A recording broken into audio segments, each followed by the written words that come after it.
என்னுடைய பணிவான வணக்கம் தெரிவிச்சுக்கிறேன். ராசியான மாப்பிள்ளை, ராசியான பொண்ணு, ராசியான பையன், ராசியான அம்மா அப்பான்னு சொல்லுவாங்க. நம்ம ராஜஜோதி வந்து உண்மையிலே பாராட்டணும். ஏன்னா சினிமா இண்டஸ்ட்ரியில் இப்போ ஒரு டைட்டில் வைக்கவே இல்லை யாரும். 100 வருஷம் ஆச்சு, எத்தனையோ டைட்டில் வச்சுருக்காங்க, நீங்கள் பார்த்துருப்பீங்க. இப்போ ஒரு டைட்டில் தேர்ந்தெடுத்து பதிவு பண்ணி நீ அற்புதமான ப்ரொடியூசர் 2 பேருமே பார்த்தேன். 2 பேரும் முகமும் புன்னகை மன்னன் மாரியே இருக்காங்க. பாலு ஜுவல்லரி பாலு மாரியே இருக்காங்க 2 பேருமே. ஏன்னா படம்னா இப்படி தான் இருக்கணும். பாருங்கள், நம்ம ஒரு யார் கேட்டாலுமே என்ன படையோ ராசியான மாப்பிள்ளை சொல்கிற மாரி ஒரு எல்லார் வாயிலும் வர மாரி இருக்குது. அதனால் இந்த படம் வேர்ல்டு ஃபுல்லாக போய் போகணும். ஏன்னு கேட்டிங்கன்னா எந்த ஒரு தொழில் பண்ணாலுமே அவர் ராசியான ஆளியா, அவர் ராசியான பையன் அப்படின்னு சொல்லுவாங்க.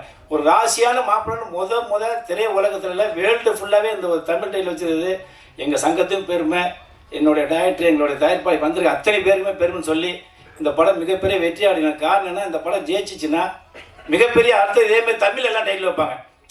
எப்படின்னா தமிழ் தான் இன்றைக்கி உலகம் முழுக்க. அப்படியா இன்றைக்கி பிரதமர் நேற்று கூட குடியரசுத் தலைவர், துணைத் தலைவர் ராதாகிருஷ்ணன் கூட தமிழில் தான் முதல்ல உரையாற்றினார். அதனால் சினிமாவை பொறுத்த வரைக்கும் நம்பினால் யாரும் கெடுத்ததே கிடையாது. இந்த ராசியான மாப்பிள்ளை அற்புதமான பிடிச்சதை இவங்க சப்போர்ட் பண்ணி இந்த படத்தை கொண்டு சொல்லி வந்திருக்க அனைவருக்கும் என்னோட பணமான நன்றி தெரிவிக்கிறேன். நன்றி, வணக்கம்.